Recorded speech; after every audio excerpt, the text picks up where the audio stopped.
ɗo ɓe yeyi men sodo e sigiri fi feeto mbaynaɗo ɗo gouvernement o indi men geru ha men heɓanayi hara prité o ɓeydaki yimɓe amen ɓe yeehi partout e leydi sigiri ndi ɓe soodi toon kono min ari ha min sarti ɗon min ari ha Dabola bon douanier ɓen kalinayi ɗin ɗon ɓenninayi ɗin koye na e nder sigiri ɗi kamɓe ko maali ɗi minen noon min andata ko maali ɗi mas kono par ce que ko sigiri men soodi 2 jours meɗen ɗon nayi ɗin goɗɗi ɗin fayda ka otowal kala goɗɗi hara goɗɗum hara joyi no ma e goɗɗum jeego goɗɗum jeeɗiɗi fof en tout ila Dabola heeɓi laabata ɗo 35 maayi walla capantati e joyyi hara si tawi meɗen tori wallede hara sifa ɗum ɗo rewali e hoorema par ce que nayi ɗin wona nokku ɗo wona desna Conakry fiijam am fof wona de na fi goto ɗum na fi yimɓe ɗo fiijam am fof fi hoya yimɓe ɓen kadi ko hanki ɗum ɗo ko goɗɗi sunnaɗo. Comme vous venez de l'entendre, des commerçants de bœufs ont enregistré des pertes sur la nationale Sigiri-Conakry. Ils accusent les douaniers d'avoir retenu leurs camions remplis de bétail pendant 2 jours à Dabola.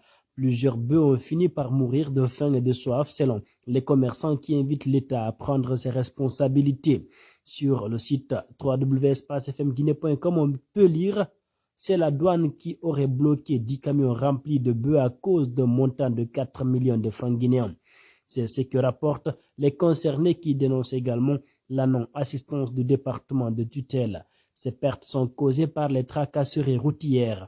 Partis de Sigiri pour rejoindre la capitale Conakry, les camions remplis de bœufs ont été bloqués pendant 2 jours par les douaniers à Dabola. Le montant demandé étant exorbitant, les commerçants se sont vus dans l'incapacité de payer le montant.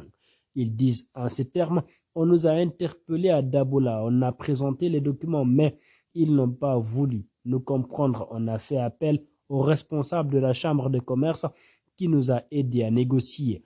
On leur a demandé de nous libérer comme les bœufs étaient sous le soleil, mais ils ont répondu que c'est Farhana qui doit donner l'autorisation. On a dit que c'est Conakry qui coiffe Farhana. Après plusieurs négociations, ils ont demandé 300 000 pour chaque camion, relate Mamadou Awa Baldé. Dame Baldé et ses collègues commerçants ne comprennent pas pourquoi ils ont été interpellés alors qu'ils ont une marchandise légale. Les bœufs étaient rangés dans les camions. Le temps pour nous d'arriver à Conakry, on avait enregistré beaucoup de pertes à cause du retard accusé sur la route. C'est regrettable. Nous ne sommes pas des voleurs. On a acheté notre marchandise à Sigiri et non à Bamako. On avait aussi des documents. Plusieurs commerçants ont tout perdu. Ils demandent à l'État de mettre fin à cette pratique. Nous demandons aux autorités de mettre fin à ces pratiques. Beaucoup d'entre nous ont tout perdu ici. Plus de 35 têtes de bœufs jetées sur la route, sans parler des bœufs morts ici, alors que le bœuf le moins cher coûte 9 millions de francs guinéens. Si cela continue, les gens n'auront plus de viande à Conakry, dira Thierno Amidousso, qui assure que ces bœufs étaient destinés aux boucheries de Conakry.